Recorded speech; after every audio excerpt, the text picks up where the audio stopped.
بالله من الشيطان الرجيم بسم الله الرحمن الرحيم الصلاة والسلام على أشرف المرسلين سيدنا وحبيبنا محمد وعلى آله الطاهرين وأصحابه النجوم أجمعين. أما بعد السلام عليكم ورحمة الله وبركاته.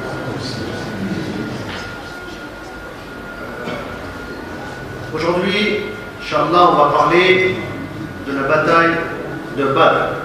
C'est le sujet, Inch'Allah, qu'on va aborder ensemble. Je vais éviter de rentrer trop dans les détails. Je ne sais pas si c'est vraiment utile. Les détails, ils sont vus dans les cours. Pour ceux qui sont intéressés, ils peuvent prendre des cours à lycée, Inch'Allah. Mais ce que j'aimerais, c'est qu'on comprenne un peu la philosophie de la bataille et de la guerre en islam, qu'on comprenne pourquoi le prophète Mohammed sallallahu alayhi wa sallam il s'est battu, et qu'on tire des enseignements spirituels et contemporains de cette bataille. Et qu'on fasse aussi, Inch'Allah, éventuellement un rapport entre la bataille de Badr et le mois et le jeûne du mois du Ramadan. Donc c'est de cette manière-là que je souhaite donc approcher le sujet.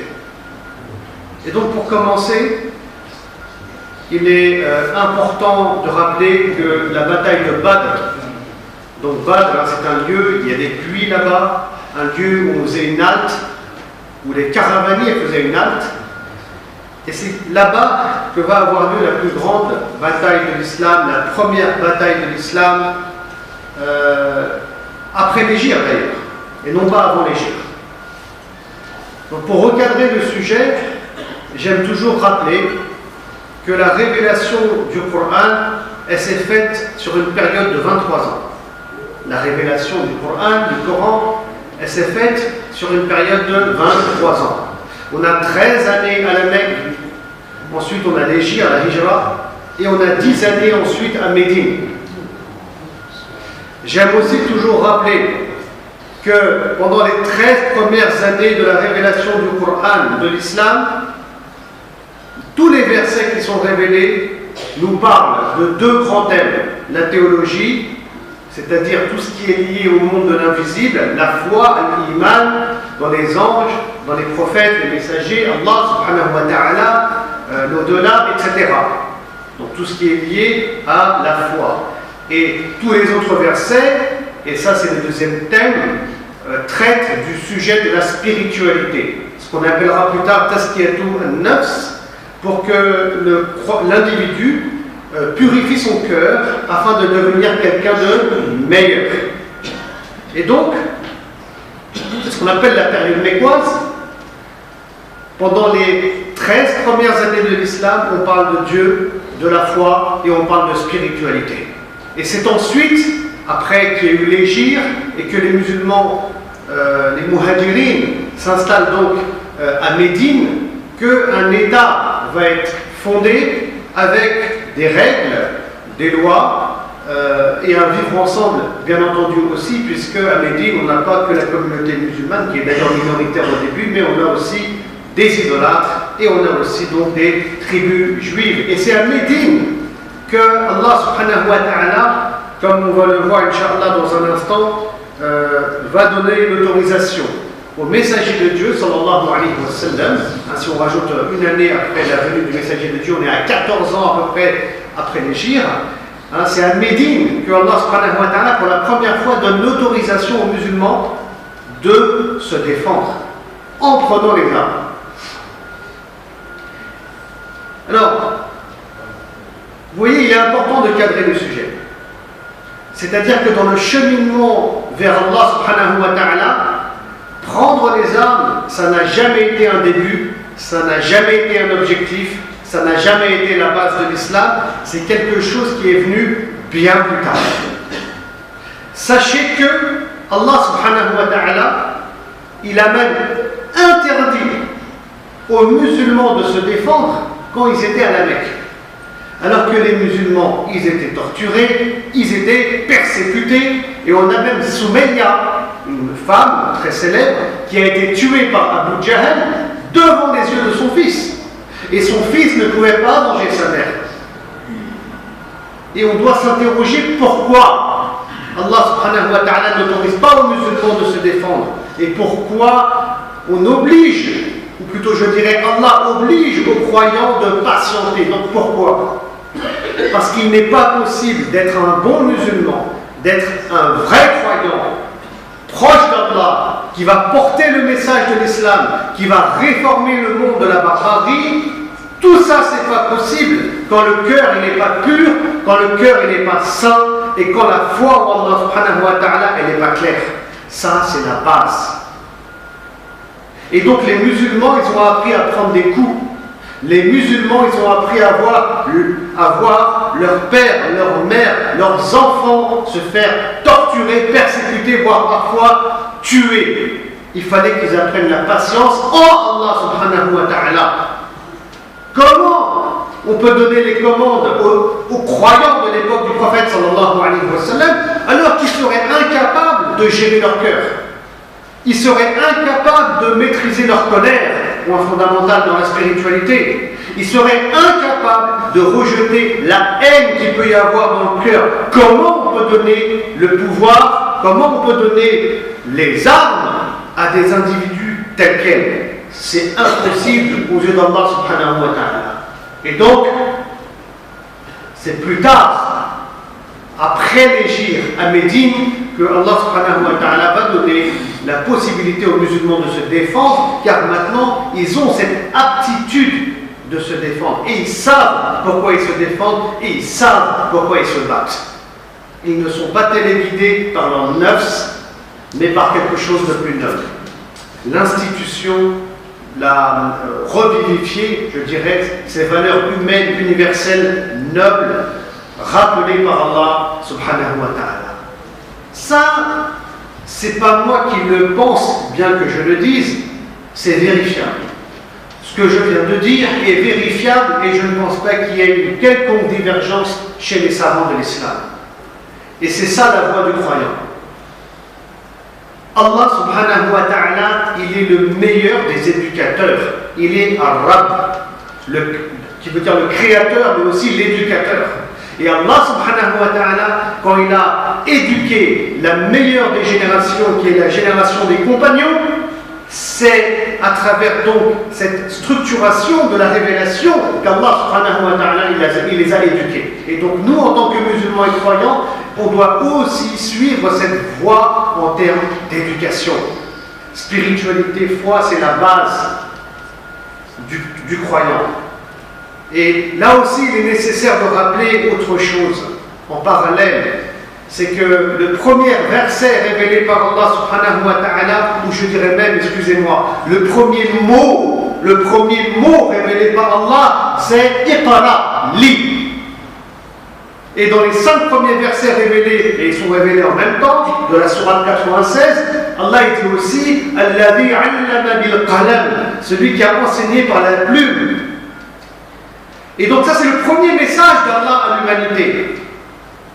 C'est que la communauté de croyants qui suivra le prophète Mohammed sallallahu alayhi wa sallam, cette communauté va se distinguer de toute l'humanité à travers cette arme qui est le savoir.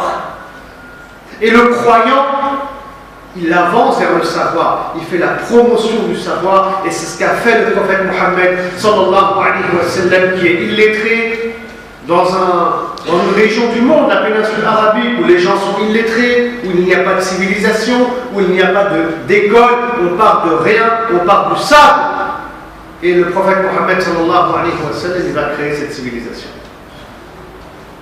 Il y aura les plus grands savants imaginables dans le droit, dans les sciences du hadith, même dans les sciences profanes, mathématiques, botanique, médecine, arithmétique. On aura de grandes écoles comme Zaytouna à Tunis, plus tard, des siècles plus tard. On aura Al-Azhar en Égypte. Et c'est ça l'islam.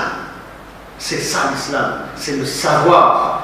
L'islam, c'est être un bon croyant. Le prophète sallallahu alayhi wa sallam a dit makarim al-akhlaq.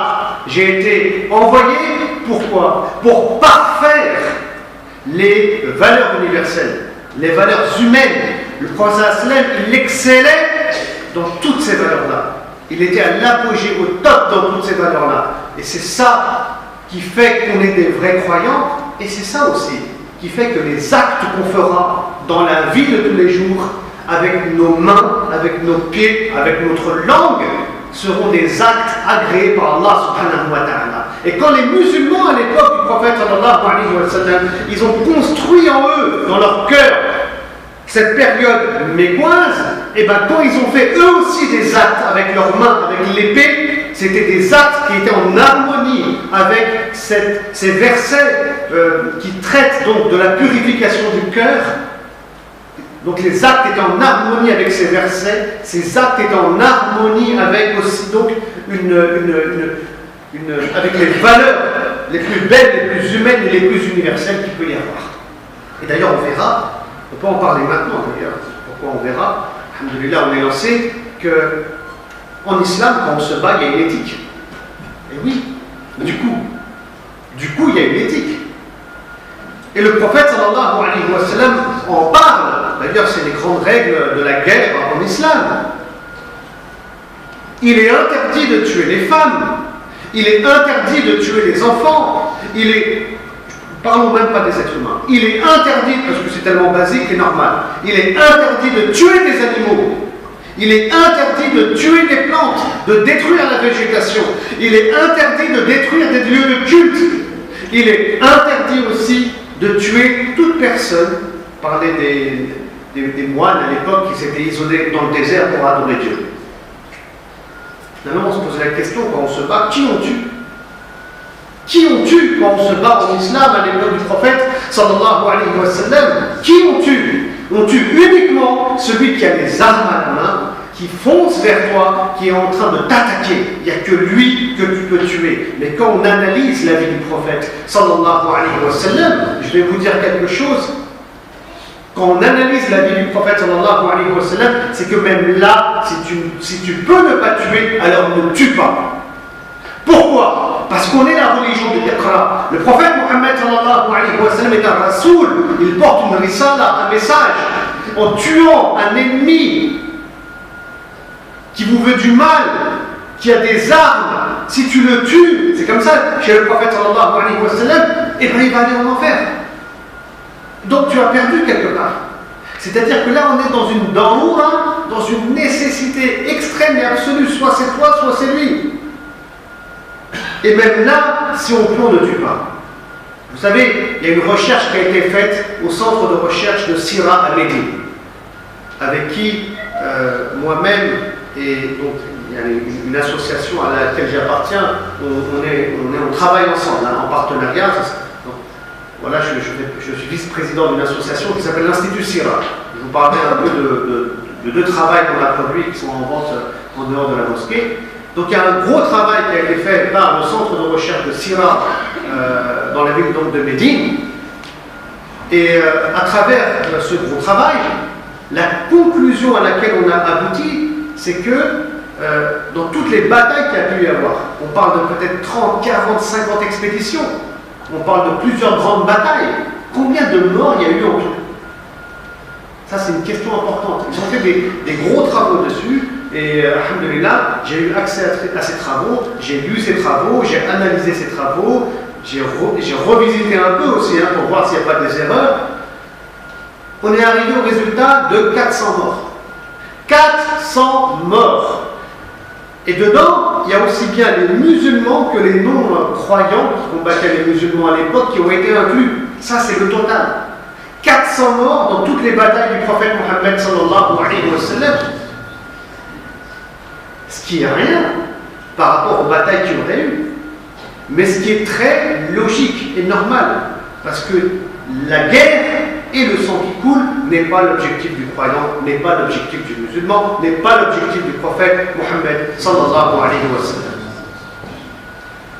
Et d'ailleurs, si on étudie plus en profondeur la sira du prophète sallallahu alayhi wa sallam, on se rend compte aussi, et là j'arrive à la bataille de Badr, progressivement, que toutes les stratégies militaires, écoutez bien, toutes les stratégies militaires mise en place par le prophète sallallahu alayhi wa sallam ont pour but qu'il n'y ait pas de bataille ou le moins de morts possible.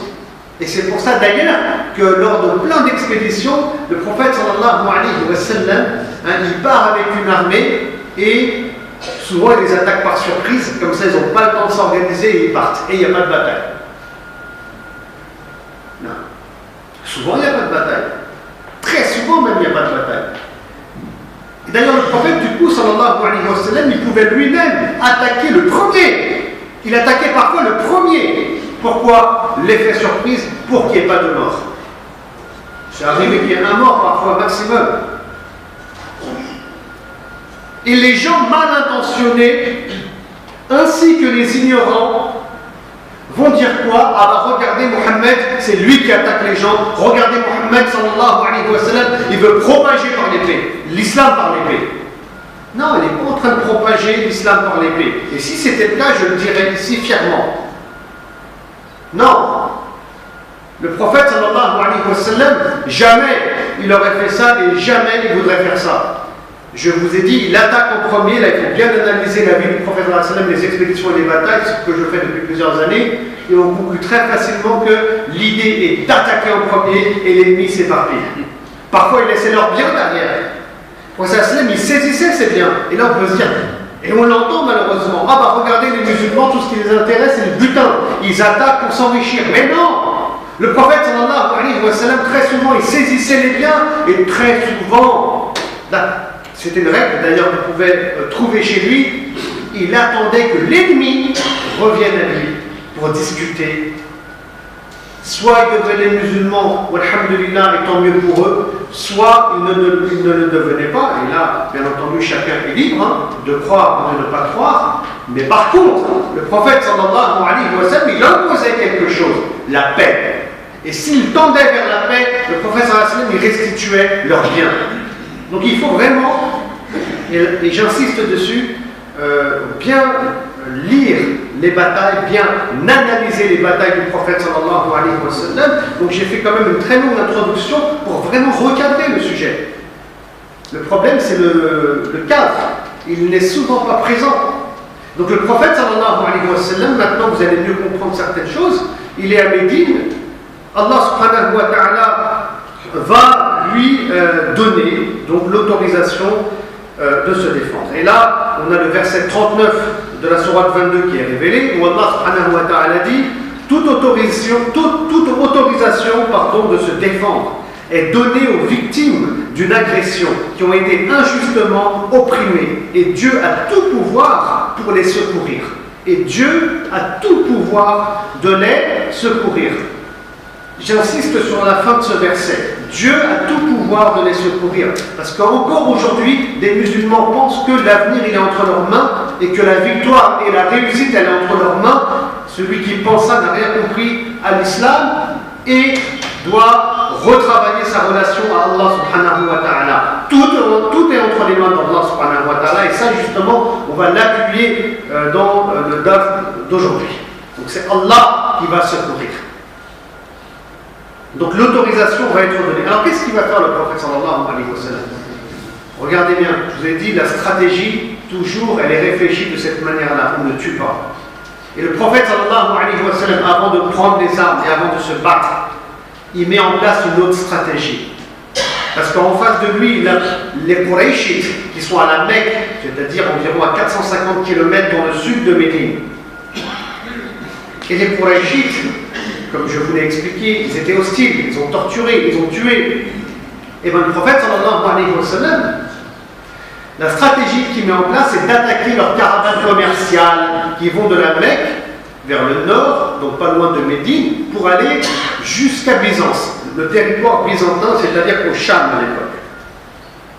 Donc le prophète sallallahu alayhi wa sallam, il veut attaquer leurs caravanes. C'est pas pour s'enrichir. C'est pas pour non plus récupérer leurs biens comme certains imaginent. La stratégie ici consiste à frapper l'économie de l'ennemi. Et pourquoi je le dis et je le répète? C'est pour que l'autre y comprenne que si vous continuez à agresser, à tuer, à torturer, eh ben, vous allez perdre votre argent, vous allez perdre vos biens, vous allez perdre absolument tout. Et donc arrêtez. Le prophète sallallahu alayhi wa sallam, il préfère donc frapper l'économie de son ennemi que de voir ne serait-ce qu'une goutte de sang qui coule. Et le Coran le rappelle très bien. Hein, celui qui tue un individu, c'est comme s'il avait tué toute l'humanité, etc. Tout ça pour vous rappeler un peu la sacralité de la vie humaine. Bien que le prophète sallallahu alayhi wa sallam se battra et bien qu'il y aura des morts chez les idolâtres de l'époque, les barbares de l'époque, la vie humaine reste sacrée. On le verra comment le prophète il va faire avec les corps des idolâtres. Il va les respecter parce qu'ils appartiennent à Allah subhanahu wa ta'ala. Et donc le prophète sallallahu alayhi wa sallam il préfère attaquer les caravanes de son ennemi pour que l'autre il comprenne qu'il ne faut pas aller vers la guerre, il ne faut pas se battre. Mais ils ne voudront pas. En face, ils continueront à attaquer les musulmans. Et le prophète sallallahu alayhi wa sallam, il continuera à lancer des attaques contre les caravanes mécoises. Mais le prophète sallallahu alayhi wa sallam, il aura le dernier mot à un moment donné, et il sera à un moment donné en position de force et signer un traité de paix aux idolâtres de la Mecque. Et ce traité de paix est connu sous le nom du traité de paix de Hudaybiyah. Et subhanallah, regardez bien, quand le prophète sallallahu alayhi wa sallam signera ce traité des années plus tard, Allah subhanahu wa ta'ala révélera le premier verset de la sourate Al-Fath. Inna fatahna laka fathan mubina. On t'a certes accordé une victoire éclatante. Subhanallah. La victoire, elle a été liée par Allah subhanahu wa ta'ala à la paix. Parce qu'elle est là la réussite, elle est là la victoire. Sachez aussi qu'après le traité de paix de Hudaybiyah, le prophète sallallahu alayhi wa sallam pourra jouer son rôle en toute sérénité, au-delà d'un climat de guerre, et il pourra transmettre son message. En une année, le nombre de croyants doublera. En une année, imaginez, le nombre de croyants il va doubler. Donc tout ça, il faut bien le comprendre. Alors, pour revenir à la bataille de Badr, le prophète sallallahu alayhi wa sallam, il a voulu lancer une attaque contre la caravane d'Abu Sufyan. Abu Sufyan qui était un notable de la Mecque. Donc la caravane part de la Mecque pour aller en Syrie. Mais seulement Abu Sufyan, il a été intelligent, malin, etc. Donc il a réussi à longer la côte littorale, etc. Et le prophète sallallahu alayhi wa sallam, il n'a pas pu attaquer cette caravane. Et il est retourné à Médine. Par contre, Abu Sufyan, il fallait bien qu'il reparte maintenant de Syrie pour rentrer à la Mecque. Alors, quelques semaines plus tard, c'est ce qui va se passer. Donc, Abu Sufyan part de Syrie avec une caravane commerciale et des biens de la Mecque, et il est obligé de passer à quelques cinquantaines de kilomètres de Médine pour aller à la Mecque, comme j'ai dit, qui se trouve à 450 kilomètres au sud de la ville. Et là, le prophète sallallahu alayhi wa sallam, il va sortir avec un petit groupe de croyants. Ils sont 300 environ. Et l'objectif donc est d'attaquer cette caravane, vous savez maintenant pourquoi. Mais Abu Sufyan, il se dit, il faut que je protège les biens de cette caravane. Et Dieu sait qu'il y en a beaucoup. Donc je vais envoyer une lettre à la Mecque pour qu'à la Mecque il monte une grande armée. Et comme ça, cette armée, elle viendra protéger la caravane. Et puis si les musulmans ils nous attaquent, eh ben, notre armée pourra enfin tuer les musulmans une bonne fois pour toutes et se débarrasser du prophète Mohammed sallallahu alayhi wa sallam. Donc c'était ça l'idée. Alors il y a une grande armée qui va partir de la Mecque avec beaucoup de prétentions, avec beaucoup d'orgueil. Ils sont nombreux, ils sont environ 1000. Environ 1000. Tous les notables sont là. Abu Jahl qui est là. D'ailleurs c'est lui surtout qui va motiver les troupes. Umayya est là, Utba, Shayba et d'autres encore sont là et ils veulent en découdre et en finir une bonne fois pour toutes avec les musulmans. Et quand Abu Sufyan, parce que l'armée part, Abu Sufyan, il va réussir, sans rentrer dans les détails, donc il va réussir à ne pas rencontrer l'armée musulmane. Il va longer la mer, la côte littorale, la mer Rouge, et il va sauver la caravane. Et à ce moment-là, il va envoyer une lettre à Abu Sufyan. Pas Abu Sufyan, excusez-moi, à l'armée musulmane, en lui disant, à l'armée des idolâtres, pardon, en leur disant, voilà, Abu Jahl et tout ça, vous pouvez rentrer à la Mecque, les biens ils sont sauvés, la caravane elle est sauvée, pas la peine d'aller plus loin. Mais Abu Jahl, il va mettre la pression au combattant, il va dire, non, on est sorti, c'est bon, la caravane elle est sauvée, mais Mohammed et ses hommes, sallallahu alayhi wa sallam, sont sortis. On est 1000, ils vont être 300. On avance, on se bat, on les tue tous, et on n'en parle plus de l'islam et de Mohammed sallallahu alayhi wa sallam. Donc c'est ça le déroulement des choses, et c'est ainsi qu'aura lieu cette bataille, parce que cette rencontre entre les 1000 idolâtres de la Mecque et les 300 musulmans donc, aura lieu au niveau des puits de Badr. Et c'est ça qu'on appelle la bataille de Badr. Non. Abu Lahab était absent. Abu Lahab, c'est l'oncle du prophète Mohammed sallallahu alayhi wa sallam, qui était un opposant farouche de son neveu et de l'islam en même temps. Et donc il n'est pas là, il ne veut pas y aller, il a peur de mourir, il y avait quelqu'un qui lui devait de l'argent, il va lui demander d'y aller à sa place et il efface sa dette. Hein? Mais Allah subhanahu wa ta'ala, il a voulu. Hein? Il a voulu, Allah, que en ce jour de Badr, donc tous ces notables perdent la vie. Tous ces notables perdent la vie. Et donc Utba, Shayba, Abu Jahl, etc., ils seront tous tués sur le champ de bataille. Je vous fais un petit résumé rapide. Abu Lahab, qui lui aussi fait partie des notables de la ville, de la Mecque, mais bon, il n'est pas là à Badr, sera lui aussi tué. Mais il sera tué où ça? Chez lui, à la Mecque, par une femme qui était l'épouse de Al-Abbas, l'oncle du prophète sallallahu alayhi wa sallam. Cette femme s'appelle Al-Fadl. Elle était croyante, mais elle cachait son islam. Alors pour l'histoire que je vais vous la raconter rapidement, ça se passe juste après la bataille de Badr. L'armée des idolâtres revient, les survivants reviennent à la Mecque.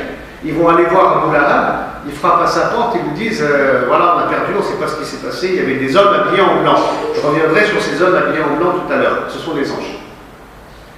Et Abu Lahab, derrière lui, il y avait un certain Abu Rafi', qui était un esclave affranchi musulman.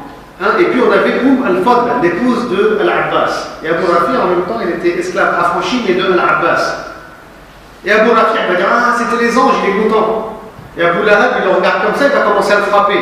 Et Al-Fadl va le défendre, va le frapper avec un bâton, et il a une petite égratignure qui va s'infecter. Et il va tomber malade, tout de suite après, il va mourir d'une infection, peut-être de la variole d'ailleurs, qui était présente à la Mecque à l'époque. Il va mourir comme ça, son corps il va pourrir dans les rues de la Mecque et il va disparaître, Abu Lahab.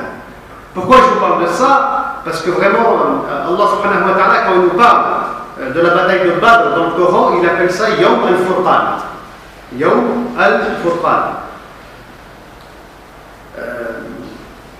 Et on voit donc effectivement, je regarde mes notes un peu aussi, on voit effectivement que, bien sûr, il y a eu un discernement, il y a eu une grande distinction, il y a eu une cassure entre deux mondes, comme si Allah subhanahu wa ta'ala voulait donner la mort donc, à ces grands idolâtres notables qui avaient combattu le prophète, donc sallallahu alayhi wa sallam. Et comme quoi, c'est ça que je voulais dire aussi, l'être humain ne peut pas fuir la mort. Il peut être sur le champ de bataille, il peut être chez lui, il peut être en train de regarder la télé. C'est Allah subhanahu wa ta'ala qui dicte la mort. Et Allah subhanahu wa ta'ala, il a voulu donner la mort donc à cette génération de notables de la Mecque. Bref, le prophète sallallahu alayhi wa sallam, quant à lui, je disais, ils étaient 300. Ils étaient 300. Je reviendrai sur la notion de Furqan, cette notion coranique juste après, Inch'Allah. Donc les musulmans, ils étaient 300. Et dans l'armée musulmane, on avait des Mécois qui avaient émigré, mais on avait aussi des Médinois musulmans. Et sur la route, le prophète, sallallahu alayhi wa sallam, apprend qu'il y a une armée qui est partie de la Mecque. Donc il ne sait pas qui va rencontrer le messager de Dieu, sallallahu alayhi wa sallam. Il ne sait pas. Soit il va tomber sur l'armée, soit il va tomber sur la caravane d'Abu Sufyan. Bien sûr, il y en a qui espèrent tomber sur la caravane d'Abu Sufyan, il y a moins de risques, il y a des biens, etc. etc. Je reviendrai aussi dessus dans un instant, Inch'Allah. Et donc le prophète, sallallahu alayhi wa sallam, il va demander l'avis de ses compagnons. Qu'est-ce qu'on fait? On va plus loin, et puis on voit qui on rencontre, ou bien est-ce qu'on retourne à Médine? Et le prophète sallallahu alayhi wa sallam, tout d'abord, il a une réponse des Mécois. Abu Bakr, Siddiq, etc. Ils vont dire, Ya Rasulallah, on est avec toi, t'inquiète pas, avance, on sera avec toi et on est prêt à se battre. Mais le prophète sallallahu alayhi wa sallam dira, je vais entendre tout le monde. Et donc en fait, il cherchait à avoir l'avis des Médinois. L'avis des Médinois, parce que les Médinois, il faut le rappeler, avaient prêté allégeance au prophète sallallahu alayhi wa sallam avant l'Hégire, la Hijra, mais il n'y avait pas du tout d'engagement à se battre au-delà de la ville de Médine, auprès du prophète sallallahu alayhi wa sallam. Ce n'était pas stipulé dans le serment d'allégeance de l'Aqaba. Donc le prophète sallallahu alayhi wa sallam, il est prêt à respecter aussi ses engagements. Le croyant respecte ses engagements. Et il demande leur avis. Et Saad ibn Mu'az, qui était un grand chef des Haus, dira ô messager de Dieu, nous avons cru en toi et témoigné de la véracité de ce que tu as apporté. Et nous avons pris l'engagement de t'obéir. Agis donc selon ta volonté, car par celui qui t'a envoyé porteur de la vérité, si tu nous demandais de traverser la mer, et si tu y plongeais, nous y plongerions à notre tour, tous sans exception. Rencontrer l'ennemi demain ne nous répugne pas. Nous sommes tenaces dans le combat. Peut-être Dieu te fera-t-il voir ce qui rafraîchira tes yeux. Mène-nous donc avec la bénédiction d'Allah. Donc on voit ces paroles réconfortantes des compagnons qui sont prêts à mourir pour accompagner le prophète sallallahu alayhi wa sallam dans sa mission. Alors pourquoi parler de ça? Eh bien pour rappeler l'engagement des Ansar, des musulmans de Médine auprès du prophète sallallahu alayhi wa sallam. Alors il faut rappeler qu'ils n'étaient pas de la tribu du messager de Dieu. Lui, il est de Quraysh, eux, ils sont des Haus et des Khazraj. Il n'y avait aucun, on va dire, lien tribal, si ce n'est un qui est un peu éloigné, mais bon, je ne vais pas rentrer dans ces considérations-là.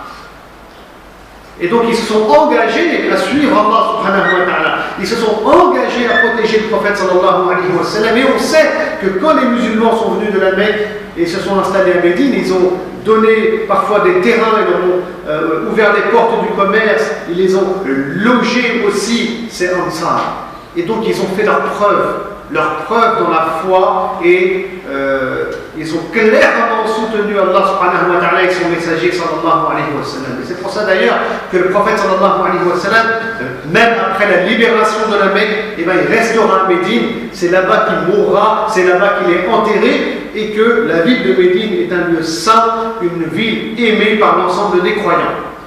Donc c'est important de rappeler, étant donné qu'on parle de la première grande bataille de l'islam, de rappeler l'engagement des Ansar. Comme nous aussi, on doit s'engager auprès d'Allah subhanahu wa ta'ala et auprès du prophète Mohammed sallallahu alayhi wa sallam. Alors bien sûr, on n'est pas dans un contexte de guerre, walhamdulillah, et qu'Allah nous en préserve, mais on a bien sûr cet engagement de comprendre le message divin et de transmettre ce message à l'humanité de la meilleure des manières. Et la meilleure des manières, c'est d'être nous-mêmes de bons croyants, comme ils étaient Abu Bakr, Omar et les autres. Sur la route, toujours, petite anecdote, le prophète Mohammed sallallahu alayhi wa sallam va rencontrer un bédouin dans le désert. Il va lui demander, selon lui, où serait l'armée des musulmans et où serait éventuellement la caravane d'Abu Sufyan. Et lui, il va dire, écoute, je te répondrai uniquement si tu me dis d'où tu viens. Et le prophète sallallahu alayhi wa sallam, il dira, il n'y a pas de problème. Et dis-moi et après je te réponds. Et donc cet homme, il va dire, selon moi, l'armée des musulmans, elle doit être à tel endroit. Et la caravane d'Abu Sufyan, j'estime qu'elle est à tel endroit, auprès de la mer Rouge. Donc le prophète sallallahu alayhi wa sallam, il essaie comme ça de soutirer des informations et il va en avoir. Qu'est-ce qui va se passer ensuite? Le prophète sallam, il commence à partir. Et le vieillard, il lui dit, attends, tu m'avais dit d'où tu viendrais. Et le prophète sallallahu alayhi wa sallam, il le regarde, il va lui dire, je viens de Al-Ma, je viens de l'eau. Et ensuite il part. Et l'homme il est là, mais de quelle eau il parle? Il parle du Tigre, il parle de l'Euphrate, de quelle rivière il est en train de parler? Alors que le prophète sallallahu alayhi wa sallam voulait dire qu'il vient de l'eau de l'homme, de la femme, etc. Il vient tous de quelque chose qui est liquide. Il y a une origine par rapport à ça de l'être humain. Pourquoi vous racontez ça? C'est une anecdote en vérité. Mais pour vous rappeler que le prophète sallallahu alayhi wa sallam, il a dit, quand on est en état de guerre, la guerre c'est aussi de la ruse, c'est aussi de la stratégie. Tu ne vas pas dire à ton ennemi où est-ce que tu te trouves. C'est logique. Donc il est, écoutez bien, toléré, je dis bien toléré, toléré de glisser un mensonge en temps de guerre. Ça on le sait. Mais regardez le prophète Mohammed sallallahu alayhi wa sallam. J'ai dit qu'il excellait dans toutes les valeurs humaines. Même là, en temps de guerre, il n'a pas menti. Subhanallah, même en temps de guerre, il n'a pas menti. Au début, il ne veut rien dire. Et il passe, donc il ne ment pas. Quand on l'oblige à parler, il dit une vérité, mais ce n'est pas la vérité que l'autre va entendre. C'est comme ça que le croyant il est. Même quand il y a des choses qui sont permises, il évite d'y aller au maximum pour rester dans l'excellence. Ça, c'était Mohammed sallallahu alayhi wa sallam. Et c'est important, Inch'Allah, de le rappeler. Le prophète sallam ne mentait pas. C'était quelqu'un d'honnête. Et même quand il plaisantait avec ses épouses ou autres, le prophète sallallahu alayhi wa sallam, il disait toujours la vérité. Il y a un gros travail à faire, Inch'Allah, par rapport à la langue. Et j'ouvre une parenthèse d'ailleurs pour vous dire que là, on est en train de jeûner, c'est le mois du Ramadan, c'est aussi le mois de la langue. Subhanallah. Le prophète sallallahu alayhi wa sallam, il a dit plein de choses par rapport au jeûne du Ramadan, mais il a insisté sur la langue. Étudiez les hadiths. Le prophète sallallahu alayhi wa sallam, il a insisté que Dieu n'a que faire de celui qui est grossier, celui qui ment, celui qui fait de la médisance. Dieu n'a que faire de son jeûne.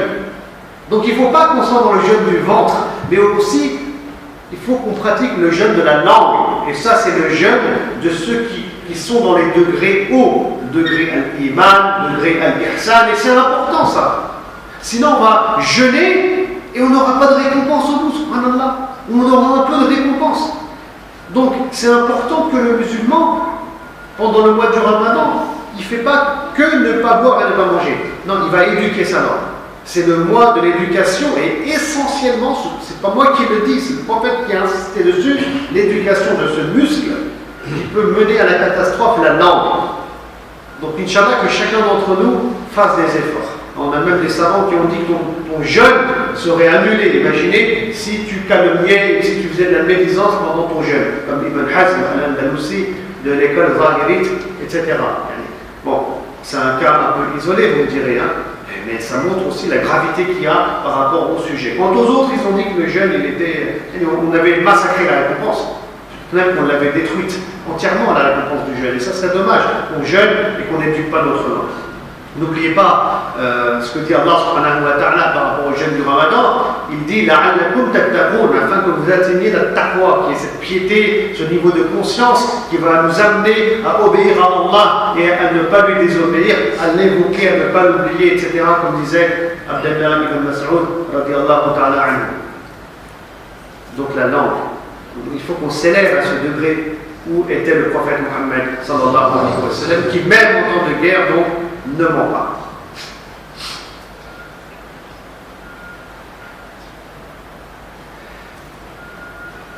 Alors, il y a une petite anecdote aussi qui a lieu, j'aimerais quand même souligner ça, c'est important, puisque le Coran le reprend juste avant qu'il y ait eu cette bataille de Badr, la veille de la bataille.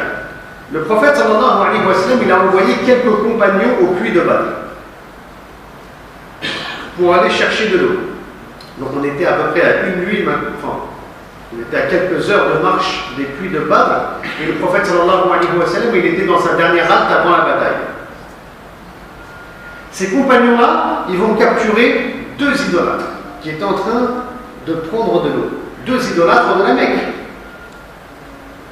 Mais les musulmans ne savaient pas qui ils allaient rencontrer. La seule chose qu'ils savaient, c'est qu'ils allaient gagner. C'était une promesse qui avait été faite par Allah subhanahu wa ta'ala. Et le prophète sallallahu alayhi wa sallam avait partagé cette information.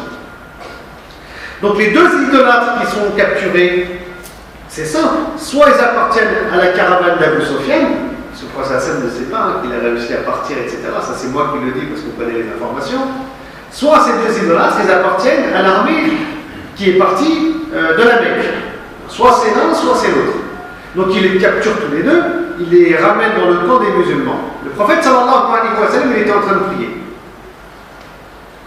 Et les musulmans, il y a quelques musulmans qui sont présents, donc ils vont commencer à poser des questions, vous êtes de quel groupe, etc. Et eux, ils vont dire, écoutez, nous on est de l'armée. Avec Abu Jahl, avec la grande armée qui est partie de la Mecque. Et là, on a des musulmans qui vont commencer à leur tirer les oreilles, à les bousculer, à leur mettre la pression, etc. Et donc, comme ils voient que c'est très tendu pour eux et qu'ils ont peur du coup, hein, ils ont peur pour leur vie, ils craignent, et ben, ils vont dire, écoutez, là, en fait, on dit n'importe quoi, on est avec Abu Sofyan. Et là, ces quelques musulmans, ils vont rien dire. Ils vont les laisser. Le prophète, sallallahu alayhi wa sallam, lorsqu'il finit sa prière, il va les voir et il n'est pas content. Il va dire, quand ils ont dit la vérité, vous les avez bousculés, et quand ils ont menti, vous les avez laissés. Ça, c'est un détail important. Pourquoi il n'est pas content, le prophète Mohammed sallallahu alayhi wa sallam? Qu'est-ce qu'il leur reproche à ses quelques compagnons? Non, il leur reproche l'amour de la dunya, l'amour des biens de ce monde. Comme si, là, on a une preuve qu'au fond de leur cœur, pas de tout le monde bien sûr, mais dans le cœur de certains, on voudrait quand même la caravane d'Abu Sofyan. Il y a des biens, il y aura de l'argent, on pourra se partager un butin de guerre, etc.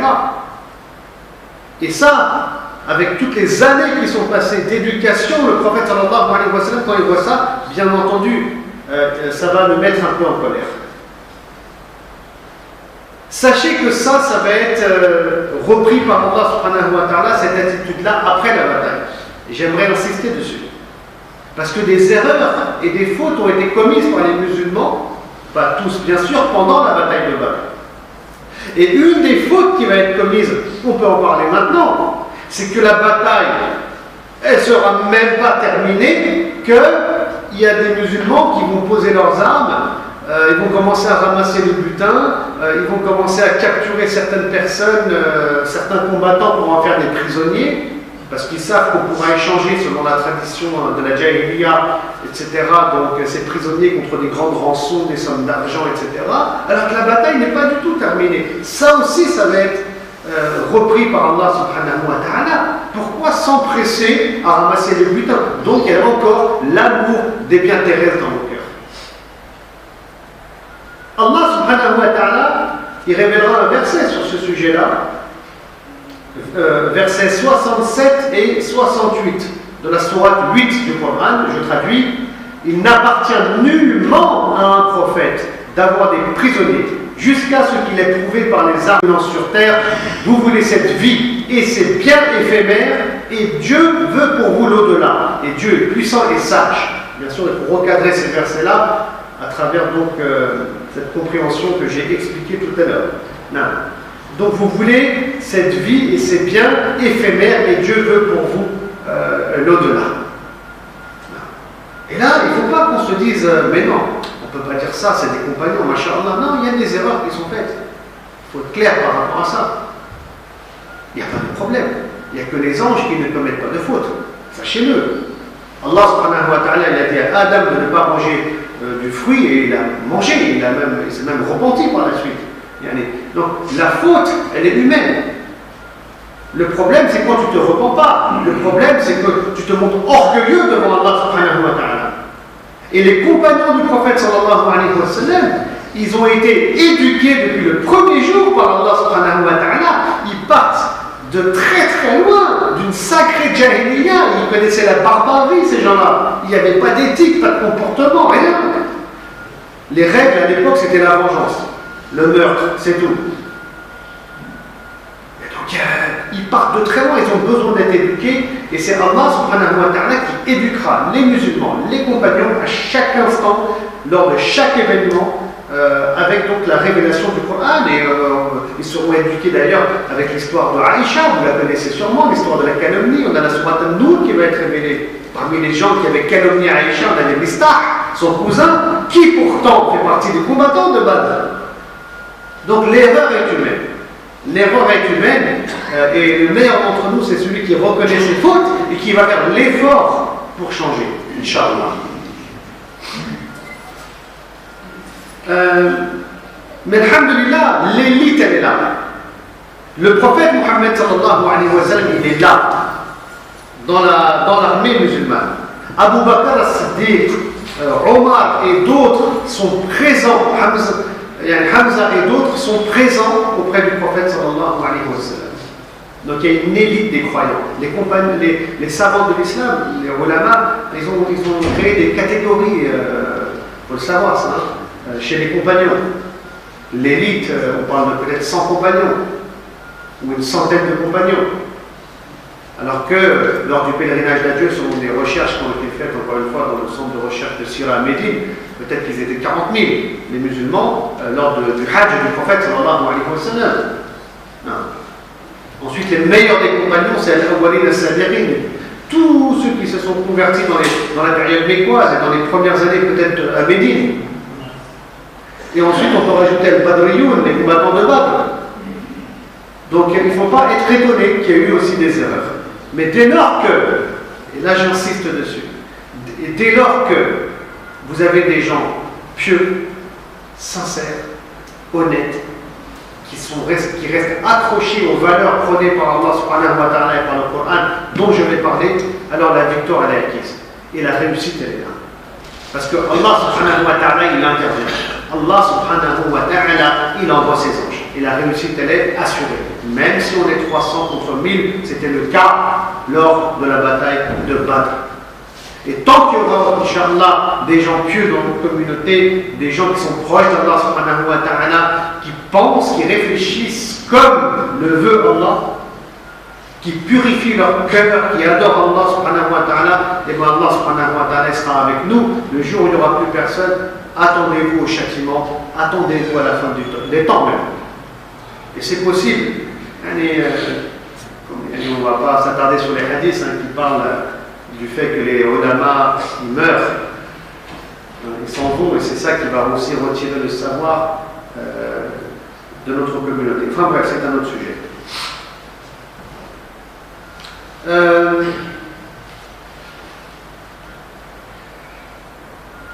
Je continue. Une fois qu'ils vont être l'un en face de l'autre, presque, l'armée musulmane et l'armée du prophète sallallahu alayhi wa sallam, il va falloir positionner l'armée des musulmans. Et là, on a une idée qui va venir d'un certain compagnon qui s'appelle Hubbab ibn al-Munzir. Alors, je vous explique. Sans dessin, sans tableau, vous avez ici l'armée musulmane. Le prophète sallallahu alayhi wa sallam, il décide de s'arrêter ici. Et juste en face, on avait des puits comme ça, les puits d'eau de Badr. Et en face encore, vous aviez l'armée des idolâtres. Alors on a ce Hubbab ibn al-Munzir qui va dire Ya Rasulallah, donc en gros l'idée, on est présent ici, d'accord? Entre nous et l'armée de Abu Jahl, entre nous, il y a ces puits là, d'eau. On a accès à l'eau, eux aussi ils ont accès à l'eau quelque part. Le mieux, ça serait de se mettre de l'autre côté du puits, des puits de Badr. Comme ça, nous, on a accès à l'eau qui sera derrière nous, d'accord? Quant à eux, les idolâtres en face, ils n'auront pas accès à l'eau. Et bien sûr, j'estime que la stratégie, c'est quoi? C'est qu'ils prennent peur et ils partent. Comme ça, il n'y a pas de mort et pas de bataille. Ou bien s'il y a une bataille, eh ben, ils seront affaiblis et de toute façon, elle ne durera pas. On est dans le désert, ils n'ont pas accès à l'eau, ils devront partir jusqu'au prochain point d'eau. Donc la stratégie, elle est intéressante. Et le prophète sallallahu alayhi wa sallam, il va accepter. Et toute stratégie d'ailleurs militaire à l'époque du prophète sallallahu alayhi wa sallam n'a aucune relation, bien sûr, avec la révélation. Le prophète sallallahu alayhi wa sallam, je vous une parenthèse, quand on parle de stratégie militaire, il fait ce qu'on appelle Ashura, il consulte ses compagnons. Lors de la bataille des coalisés, ils font un fossé dans le nord, par exemple, de Médine, et ça sera l'avis d'un Perse qui est croyant, qui s'appelle Salman, qui sera retenu. Par contre, ce que je dis toujours aussi, c'est bien qu'il y ait une Shura qui soit faite. Sur un plan philosophique, derrière, la base, elle est là. Qu'il n'y ait pas de mort, que l'ennemi parte, ça, c'est toujours présent en background.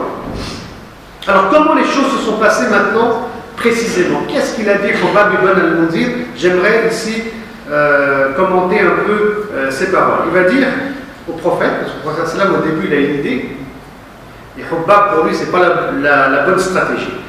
Donc, Hubbab ibn al-Munzir lui dit, est-ce que c'est Allah qui t'a inspiré de camper ici? Si c'est le cas, nous ne pourrions ni avancer ni reculer. Ou bien s'agit-il d'un domaine où peuvent s'exercer l'opinion et la ruse? Ijtihad, etc. Le prophète sallam, il lui répond qu'il s'agit de son avis.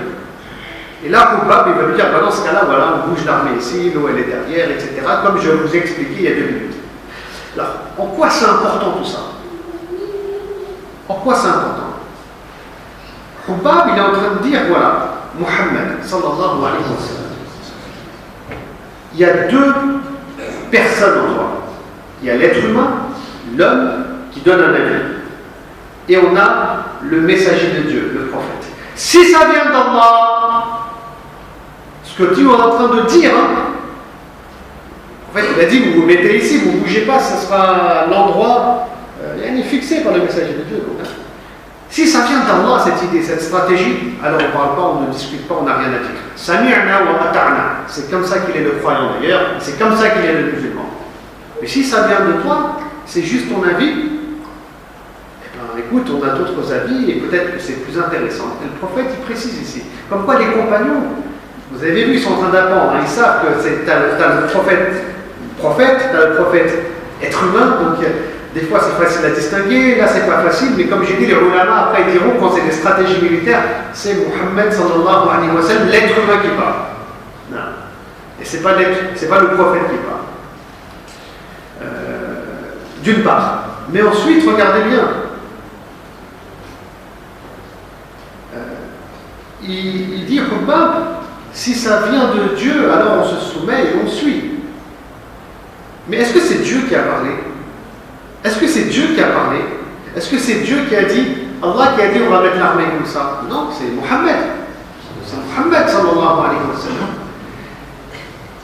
Et quand Muhammad, le messager de Dieu sallallahu alayhi wa sallam, qui parle, et que c'est le messager qui parle, on doit l'obéir.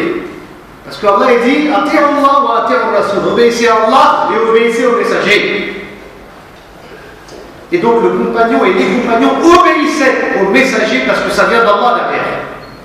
Quant à Muhammad, l'être humain, je vous dis, on peut discuter, il a son avis, on n'est pas d'accord, on peut débattre. Pourquoi je vous parle de ça? Je vous parle de ça à une époque où il y a des gens qui ne veulent plus écouter le prophète sallallahu alayhi wa sallam.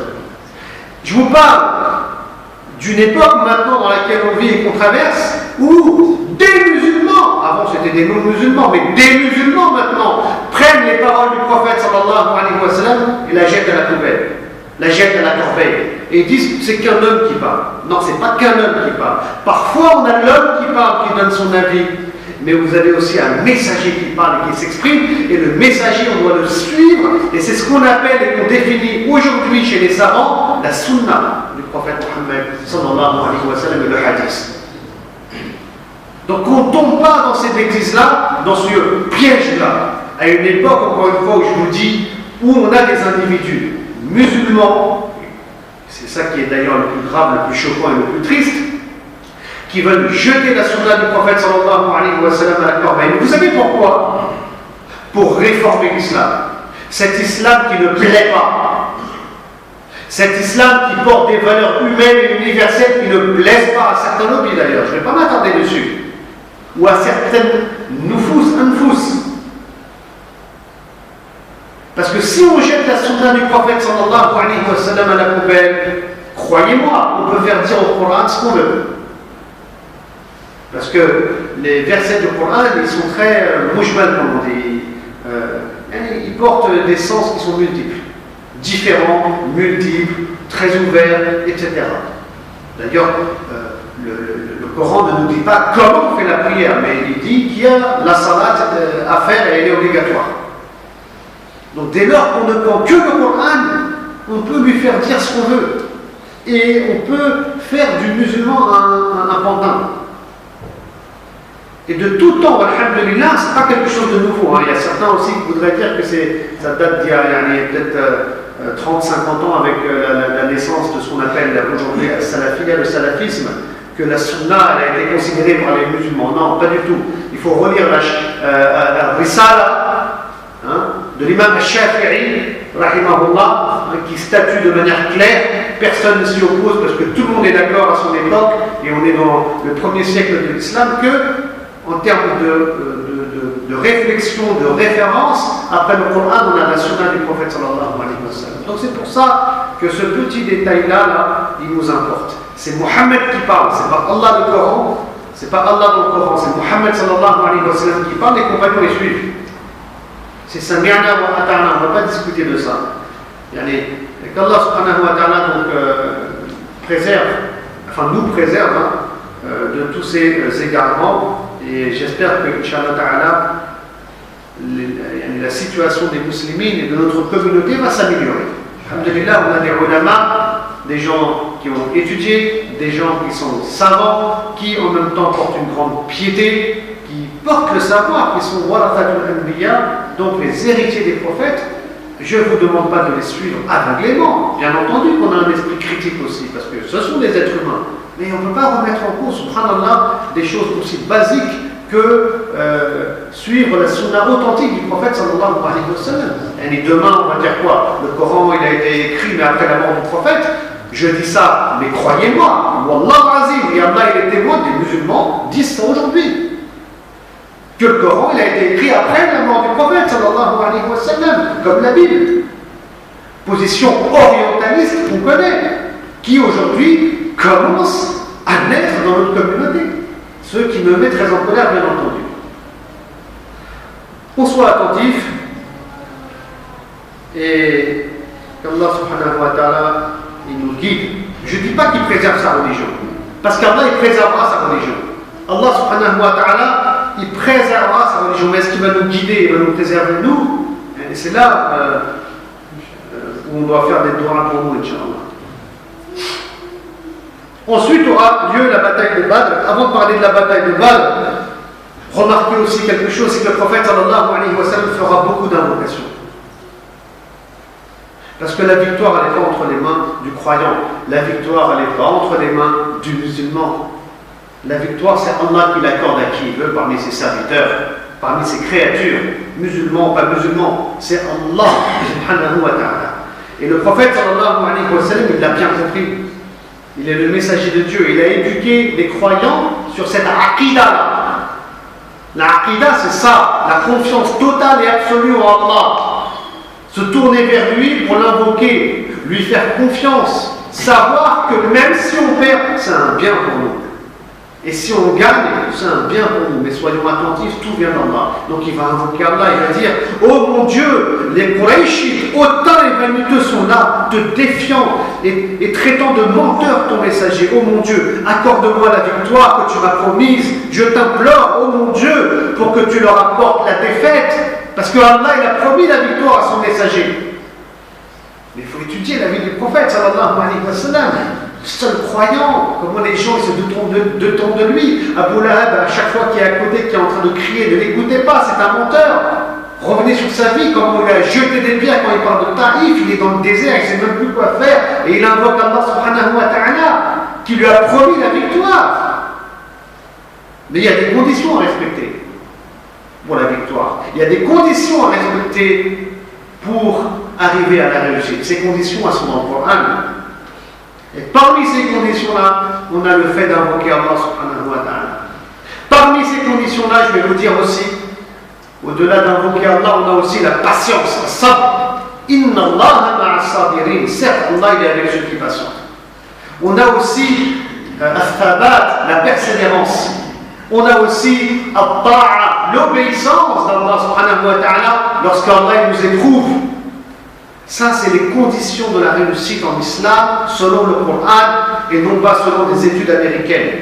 5 clés de la réussite ou je ne sais pas trop quoi. Le croyant qui veut réussir, il doit s'accrocher au Coran qui est la corde d'Allah, et ça, c'est le message coranique.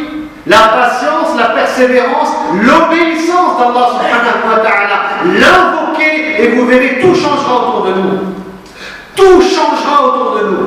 Et si aujourd'hui, nous, la communauté musulmane, on souffre autant, vous savez c'est pourquoi? C'est parce qu'on s'est éloigné de cette belle aqidah, de cette belle foi, l'aqd, avec Allah subhanahu wa ta'ala. On s'est détourné du Coran, on ne lui fait plus confiance. On fait confiance en nous, on fait confiance en notre intelligence, on fait confiance en Sciences Po, on fait confiance à notre organisation là. On est organisé, on va réussir. Les histoires de Dieu, tout ça, laisse tomber. Il faut qu'on soit bien organisé et tout va bien marcher. Allah il nous observe, organisez-vous. Faites sans moi. À un moment donné, il faut arrêter tout ça. Bien sûr que le musulman il est structuré et organisé. Bien sûr, le prophète sallallahu alayhi wa sallam, il l'a été d'ailleurs. Hein, quand il a fait l'égir, là aussi il l'est. Il y a une stratégie, il écoute ses compagnons. Mais lui, contrairement à nous, il n'adore pas son intelligence et sa stratégie. Il adore Allah. Quant à la stratégie, elle n'est qu'un outil terrestre qu'on va utiliser et manipuler. Et soit Allah, il nous aidera et cet outil aura été utilisé et avec une baraka d'Allah qui est descendue, soit il n'aura servi à pas grand-chose. Donc là, on est, pour celui qui veut en savoir plus, Inch'Allah, sur ces valeurs-là, de la réussite ou de la victoire, qu'il lise tout simplement Allah le Coran. Partout on trouve ça. Entre autres, ou en particulier, je dirais, dans l'histoire de Talut et de Jalut dans la sourate Al-Baqarah. Parce que toutes ces conditions, elles sont réunies. C'est pas moi qui le dis, c'est Allah subhanahu wa ta'ala qui le dit. Je ne fais que le redire avec des mots un peu différents. L'histoire de Talut et de Jalut, lisez-la, vous allez voir. C'est la même chose. Et à la fin, Allah, qu'est-ce qu'il dit? Combien de fois Allah il a donné la victoire à un petit groupe sur un grand groupe? Bi'idhnillah. Et Allah, il est avec les gens qui patientent, les gens qui endurent. La Ummah de Muhammad sallallahu alayhi wa sallam, elle gagnera en dignité et elle lèvera sa tête lorsqu'elle suivra le message d'Allah subhanahu wa ta'ala et lorsqu'elle marchera sur les pas du prophète Muhammad sallallahu alayhi wa sallam. Et c'est pour ça que le prophète sallallahu alayhi wa sallam, ici, il invoque Allah. Bien sûr, il se battra. Bien sûr, il sera stratégique. Il invoque Allah. Il lui fait confiance. Il lui a toujours fait confiance. Même quand on lui a lancé des pierres, qu'il a souffert, qu'il a cédé, il lui a fait confiance. La foi dans le destin, qu'il soit bon ou mauvais.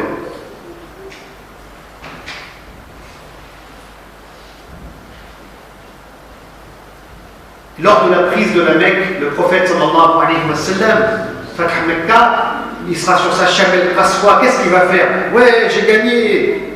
Amenez-moi tous ces koufars pour les tuer. Vous croyez qu'il va être comme ça? Il va se pencher sur sa chamelle et il va faire sajda al-shukr, se prosterner pour Allah subhanahu wa ta'ala, qui lui a montré cette victoire. Quelque chose d'inimaginable.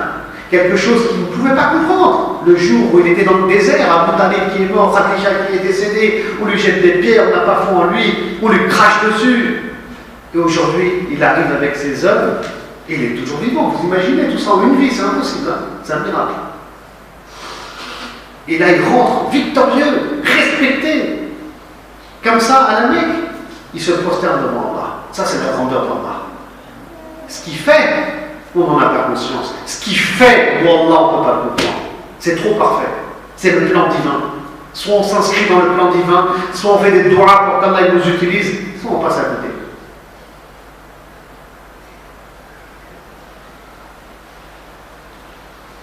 Non.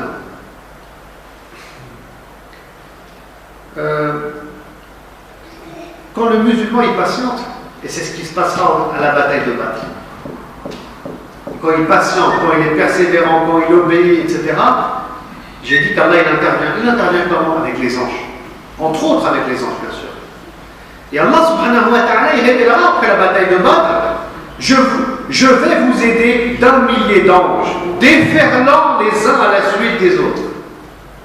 Et on a d'autres versets encore qui nous parlent d'Allah qui envoie des anges qui se battent auprès des musulmans. Est-ce qu'on en a conscience? C'est pour ça que la foi en Dieu, il ne faut pas l'étudier seulement. Celui qui étudie la foi en Allah, la foi dans les anges, la aqidah, il passe à côté. Il faut étudier, méditer et vivre ensuite.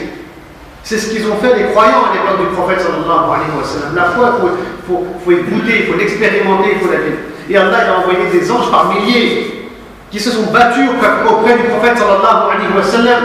Des anges qui, exceptionnellement, semble-t-il, ont été vus par les gens, qu'ils soient musulmans ou pas. Je vous ai raconté l'histoire de Abu Lahab tout à l'heure. Les gens diront, mais on a vu des hommes habillés en blanc, c'était les anges. Les anges qui étaient aussi là lors de la bataille des coalisés, puisqu'ils ont dit au prophète sallallahu alayhi wa sallam, c'était l'ange Gabriel, les anges n'ont pas déposé les armes, va chez les Bani Qurayza. etc.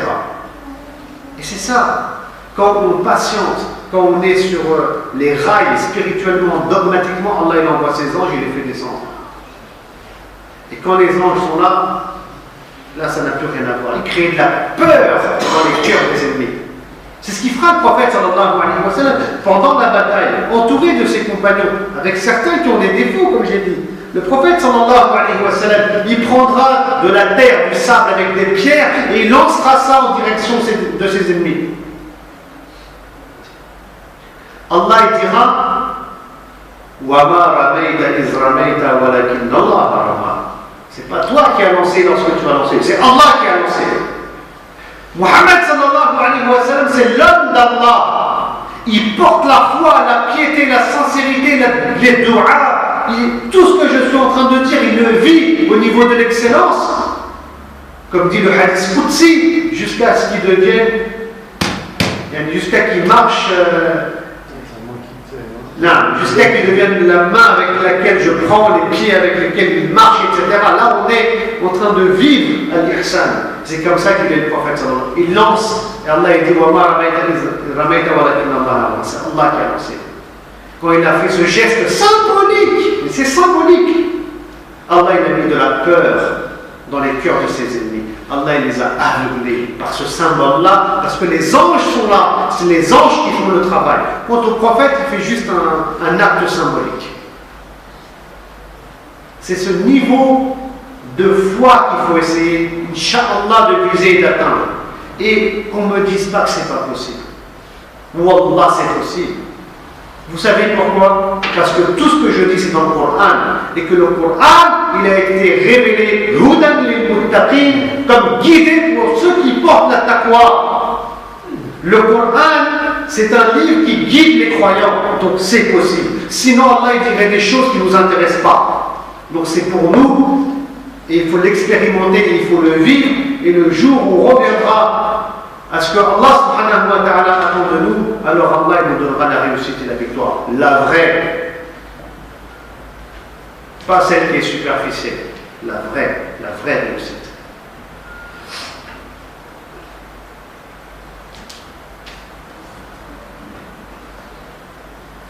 Quant au verset, bien sûr, qui parle du jour du discernement, Allah subhanahu wa ta'ala, donc c'est le verset 41 de la sourate 8, il dit le jour où le vrai s'est distingué du faux, donc Yawm al-Furqan, le jour où les deux armées se sont rencontrées, la puissance de Dieu n'a point de limite. Les deux armées se sont rencontrées, Yawm al-Furqan. Et c'est quoi le discernement? Là je vais vous dire. Vous avez ceux qui comptent sur Allah, ceux qui comptent sur la patience, ceux qui comptent sur les anges, la grandeur du divin, ceux qui comptent sur les doigts, et de l'autre côté, vous avez ceux qui comptent sur le nombre. On est 1000, on est nombreux. Ceux qui comptent sur leur organisation, ceux qui comptent sur les biens matériels, ceux qui comptent sur l'homme. Vous avez deux groupes qui n'ont rien à voir. Ce jour-là, le jour de la bataille de Badr, qui est un jour grandiose, la distinction s'est faite. Les anges sont venus, elle était énorme la distinction. Il y a eu un fracas. Deux mondes qui se rencontrent. Et c'est pour ça que nous, on doit aussi choisir notre vision des choses, notre monde à nous. Et on a le choix. Est-ce qu'on va faire partie de ceux qui suivent les croyants à Badr au niveau philosophique, pensée, religiosité, relation à Dieu, etc. Ou est-ce qu'on va faire partie de l'autre Jama'a qu'Allah nous en préserve? C'est à nous de choisir. Et qu'on se réveille, tout est entre nos mains. Et le mois du Ramadan, c'est le mois du réveil. Le mois du Ramadan, c'est le mois où tu souffres de la faim, tu souffres de la soif, et ton âme qui est à l'intérieur, elle est bousculée, ton âme. C'est le mois du Coran, la parole du divin, quand elle vient toucher cette âme créée par le divin, par Allah, alors elle entend, elle écoute. Le mois du Ramadan, c'est un mois de miséricorde, le mois du Coran, c'est pas un hasard. La bataille de Badr qui a lieu pendant le mois du Ramadan, c'est l'occasion d'injecter du Coran en nous. le mois du Ramadan. C'est l'occasion, puisque là, l'âme, elle est à l'intérieur, elle est neutralisée, elle demande de la nourriture spirituelle, de lui offrir de la parole du divin. Et Inch'Allah, elle pourra se remettre dans les rails pour atteindre la taqwa, pour atteindre cette conscience dont je suis en train de vous parler, la conscience qu'avaient les croyants lors de la bataille de Badr. Si Allah subhanahu wa ta'ala chaque année nous impose le Ramadan, c'est une rahma pour nous, pour qu'on revienne à lui, qu'on se remette dans les rails. Il aurait pu rendre le Ramadan obligatoire, le jeûne, une fois dans la vie, comme le Hajj. Non, c'est chaque année. Et puisque l'être humain a besoin d'être éduqué, puisqu'il va s'écarter de la voie d'Allah à cause de Shaitan, et bien le mois du Ramadan, c'est 30 jours pour qu'on éduque notre nafs, pour qu'on éduque notre âme. Et donc c'est important qu'on retourne au Coran, qu'on retourne à Allah subhanahu wa ta'ala pendant ce mois. Et Inch'Allah, qu'on reste sur cette voie pendant le reste de l'année. Que le mois du Ramadan ne soit qu'un tremplin pour qu'on revienne dans les rails, qu'on aille dans la bonne direction. La construction, elle est longue. La voie, elle est longue. Et sur un plan symbolique, le fait que le mois du Ramadan, avec son aspect mystique et ses mystères, et la bataille de Badr, pardon, le fait que c'est très symbolique, le fait que la bataille de Badr, je répète, avec son côté mystique et ses mystères, ait lieu pendant le mois du Ramadan où on doit nourrir notre âme spirituellement à travers la lecture du Coran, tout ça n'est pas dû au hasard. Et je pense que ça, c'est juste une petite raison parmi toutes les raisons que seul Dieu connaît, seul Allah connaît. Pour terminer, les conséquences de la bataille. Bon, les conséquences de la bataille, il y aura des morts et on aura des prisonniers. Donc en gros, l'idée, sans rentrer dans les détails et les chiffres précis, on parle de à peu près 70 morts du côté donc des idolâtres, 14 morts chez les musulmans, et on a 70 prisonniers. Moi, ce qui m'intéresse, c'est comment on va agir avec les prisonniers, comment on va agir avec les morts, et puis, Inch'Allah, ensuite, on aura clôturera, Inch'Allah, notre base. Tout d'abord, les morts. Ils vont être enterrés. Les morts, les idolâtres, je ne parle pas des musulmans, ils vont être enterrés. Et là, vous pouvez me dire, bon, rien de spécial. Ben, si c'est spécial. Pour que vous puissiez comprendre ce que je suis en train de dire, je vais vous parler de la bataille qui a lieu l'année d'après. Un an après la bataille de Badr, vous avez la bataille d'Uhud.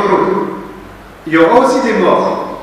Mais cette fois-ci, on va dire que les idolâtres de la Mecque, ils prennent un peu le dessus pendant la bataille. Et ils vont se retrouver avec des corps, mais des corps de musulmans. Vous savez ce qu'ils vont faire à Uhud? C'est pour ça que j'emploie depuis le début de la conférence le mot barbare. Ils vont étriper les musulmans. Ils vont enlever les intestins. Ils vont couper les oreilles et en faire des colliers, arracher les yeux au couteau pour assouvir leur haine. Enfin, leur nafs, il est content. La haine qui est dans le cœur, va se sentir rassasiée. On est dans une barbarie sans nom. Et les musulmans, ils ont une éthique, comme j'ai dit. Ils ont une spiritualité, ils ont un dogme, ils ne peuvent pas agir comme ça. Et ça, c'est important de le rappeler. Déjà, l'être humain, je vous l'ai dit, il est sacré. Mais il est sacré qu'il soit vivant ou mort, subhanallah. Vivant, j'ai parlé de l'éthique de la guerre au début de notre conférence. Je ne vais pas revenir dessus. Et mort aussi. Inna lillahi, c'est pas juste une parole ça. Inna lillahi wa inna ilayhi raji'un. On appartient à Allah. Et c'est à lui qu'on va retourner. Et donc, c'est un corps qui appartient à Allah.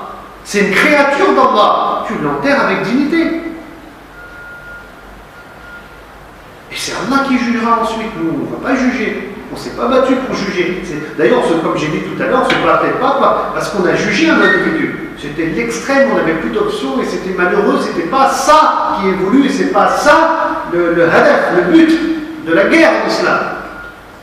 Et donc les corps ont été respecté par les musulmans. Et tout ça, bien entendu, ça va amener les individus à réfléchir aussi.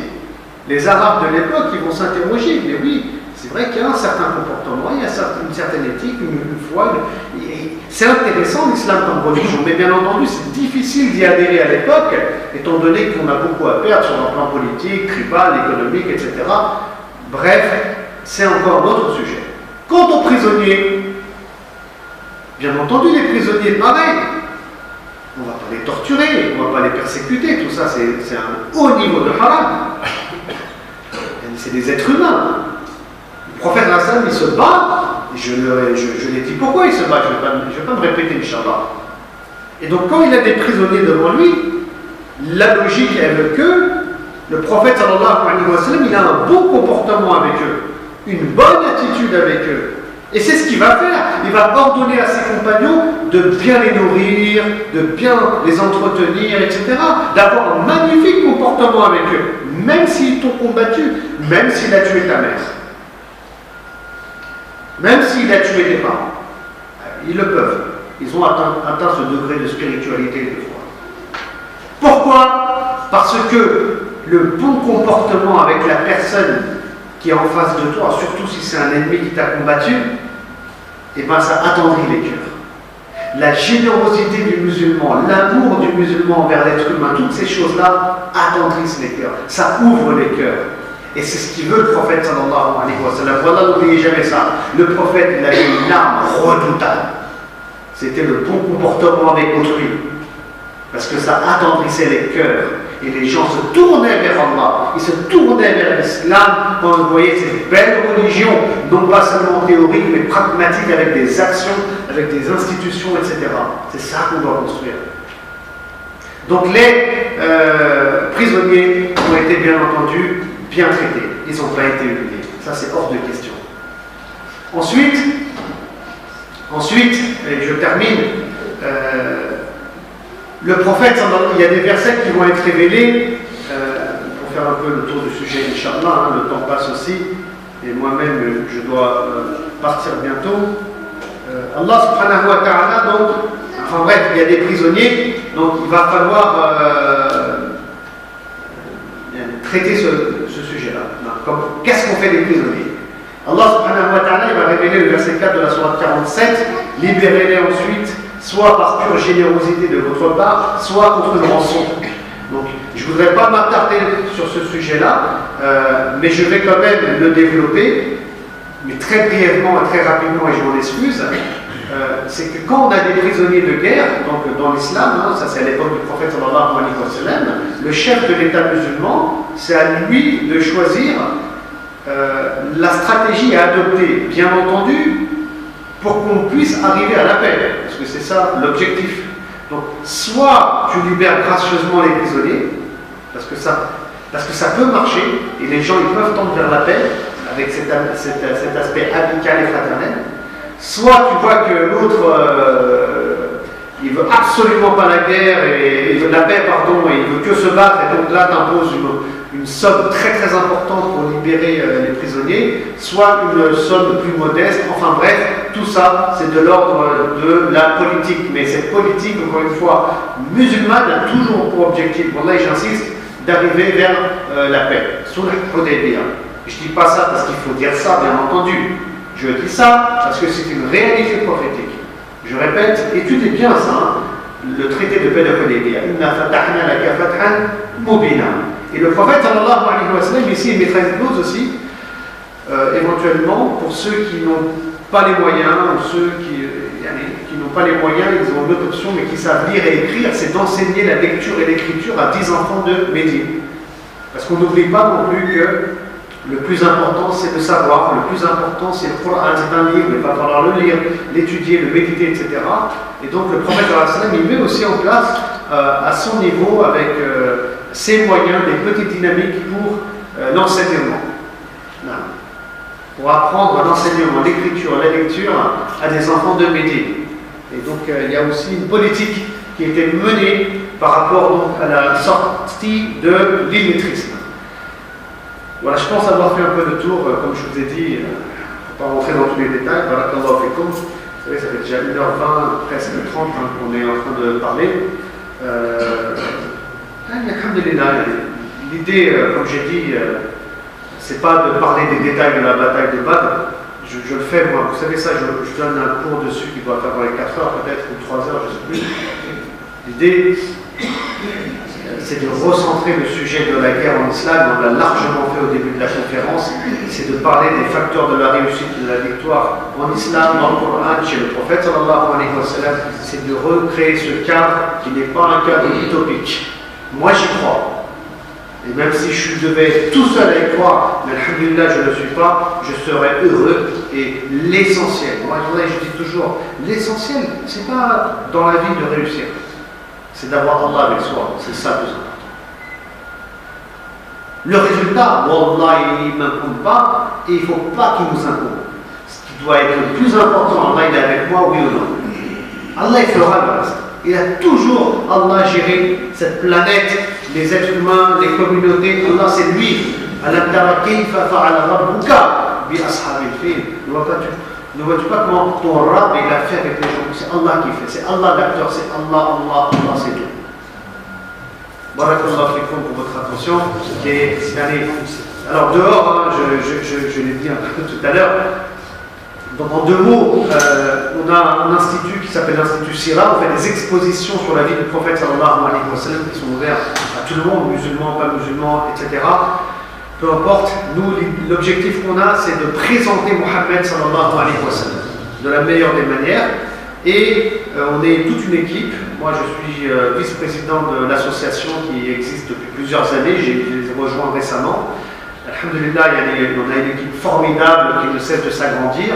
On fait des interventions, des expositions de la vie du prophète en France. On était à Trappes, à la mosquée de Trappes, mosquée de Villeparisis, on était à Mulhouse. Le frère Oussama, machallah, qui est aussi le rédacteur en chef d'un magazine qu'on a lancé, il est dehors, vous pourrez lui dire, sincèrement, il connaît mieux que moi le sujet. Moi je suis là, je ne suis pas là non plus, je suis un peu trop occupé. En tout cas, Inch'Allah, on espère qu'on fera une exposition à la mosquée d'Orly. On est en train de discuter de tout ça, Inch'Allah. C'est très intéressant. Vous savez, on a une grande exposition au Bourget aussi, avec des maquettes. Et on travaille, comme j'ai dit, avec le centre de recherche de Sira de Médine, où il y a une personnalité savante qui maîtrise vraiment le domaine de la Sira, qui s'appelle le docteur Ammar Moulna, Hafizahullah, et j'espère aussi, Inch'Allah, qu'à l'occasion, il viendra ici pour nous faire une conférence, cette fois-ci en langue arabe. Alors, on a lancé une revue, je vous explique en 2 mots. Un numéro spécial tout d'abord avec des cartes qui ont été faites par l'équipe de la vie du prophète. On a résumé la vie du prophète sallallahu alayhi wa sallam. On a mis à peu près 30 enseignements spirituels et contemporains et donc on vend ce livre-là à l'entrée de la mosquée et il est très bénéfique bien entendu. Et puis on a un 2e livre, une 2e revue qui est plus grosse qui parle de la fraternité humaine, mais toujours sous l'angle de la Sira. Et là, carrément, on a lancé une revue, Inch'Allah, annuelle. Hein. Donc, ces revues, la première, elle est vendue à 10 € et la deuxième, elle est vendue à 12 €. C'est très intéressant, c'est très riche. La relation à l'être humain, donc aux musulmans, ce pas forcément des sujets que vous allez trouver tous les jours. On vend ces livres-là, et puis bien sûr, les bénéfices, c'est pas pour nous. Hein. Alhamdulillah, on gagne notre vie comme on la gagne. D'ailleurs, je crois que le frère Oussama, il est un vrai étudiant. Alhamdulillah, les bénéfices servent juste aux frais, aux différents frais qu'il peut y avoir dans les expositions, dans les pins qu'on fait derrière. Des fois, on fait des cartes. Bref, des fois, on a des voyages, on fait des réunions. Il peut y avoir. C'est des petites dépenses, on va dire. Hein. Donc, en achetant ce magazine, Inch'Allah, vous participez aussi au projet quelque part. Et c'est une sadaqa jariya que vous faites. Voilà, c'est en vente, c'est dehors. Les sœurs, c'est à la sortie sœur. Il y aura une sœur aussi qui est là-bas. N'hésitez pas à l'acheter. Barakallahu fikoum. Et Allah subhanahu wa ta'ala, il accepte notre jeûne. Il accepte nos efforts. Et qu'Allah subhanahu wa ta'ala nous fasse aimer le Coran. Qu'Allah subhanahu wa ta'ala nous fasse aimer la sunna du prophète Mohammed sallallahu alayhi wa sallam. Qu'Allah subhanahu wa ta'ala il nous guide vers la bonne voie, la voie des martyrs, la voie des salihin, des saints, la voie des prophètes, la voie des messagers, la voie des imams, des imams. Et qu'Allah subhanahu wa ta'ala il fasse descendre sa bénédiction sur chacun d'entre nous, sur la mosquée d'Orly, sur les croyants et les croyantes, ceux qui ont pu venir, ceux qui n'ont pas pu venir, sur ceux qui jeûnent, sur ceux qui sont malades ou en voyage. Si parmi nous il y a des gens qui sont malades à la maison, des membres de notre famille, qu'Allah subhanahu wa ta'ala il fasse descendre sa shifa, sa guérison. Et si Allah subhanahu wa ta'ala a un autre projet, qu'Allah subhanahu wa ta'ala il fasse descendre sa miséricorde, sa rahma, et qu'il accorde le firdaus à tous et à toutes, à tous ceux qui sont déjà décédés, à tous ceux qu'on connaît et qui vont décéder. Qu'Allah subhanahu wa ta'ala il préserve notre jeunesse, nos enfants. Qu'Allah subhanahu wa ta'ala crée un climat serein en France entre les croyants, ceux qui ne croient pas. Qu'Allah subhanahu wa ta'ala il guide nos institutions, nos ministres, et ceux qui nous gouvernent, pour que on ait cette pensée qui rassemble les citoyens de France plutôt que de les diviser. Barakallahu fikum, Rabbana atina fid dunya hasanatan wa fil akhirati hasanatan wa qina adhaban nar, wa la'asr innal insana lafi khusr illa alladhina amanu wa 'amilus salihati wa tawasaw bil haqqi wa tawasaw bis sabr. سبحان ربك رب العزة عما يصفون والسلام على المرسلين والحمد لله رب العالمين. À très bientôt, Inch'Allah. Assalamu alaikum wa rahmatullahi.